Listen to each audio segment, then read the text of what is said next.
வணக்கம். நெருப்பு தமிழ். சரவடியாய் வெடித்த சாய் சுதர்சன். நான் நினைக்கிறேன் சாய் சுதர்சன் ஐயர் இல்லைன்னு நான் நினைக்கிறேன். ஒருவேளை நம்மளுக்கு தெரியாமல் எதுவும் ஐயரா இருப்பாரோ, இல்லை பூன்கள் எங்கிட்ட சைடில் விட்டு சொறி இருக்கிறாரான்னு போய் பார்க்கணும்.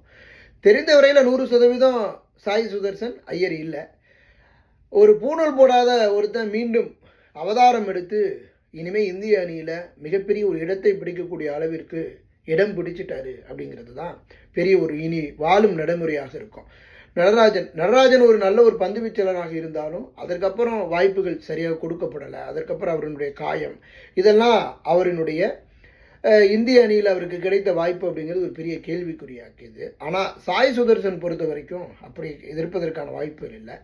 ஐபிஎல் இந்த வரலாற்றில் 860 ரன்களை அடித்து இன்றைக்கு ஒரு ஓப்பனர் அப்படின்னா ஒரு ஓப்பனர் அவுட்டே ஆக்க முடியாதுங்க அப்படிங்கிறதுக்கு உதாரணமாகவும், தான் கூட ஒரு ஓப்பனராக இறங்கக்கூடியவங்களையும் அவங்களையும் வச்சு 2 பேரும் இருந்து நாங்கள் குறைஞ்சது ஒரு 50 ரன் 100 ரன்னு சாதாரணமாக இருப்போம், 200 ரன் வரைக்கும் நாங்கள் 2 பேரும் அவுட் ஆக மாட்டோம் அப்படின்னு ஒரு பெரிய ஒரு வரலாற்று ஐபிஎல் சாதனையும் உருவாக்கியவர் சாய் சுதர்சன் தான்.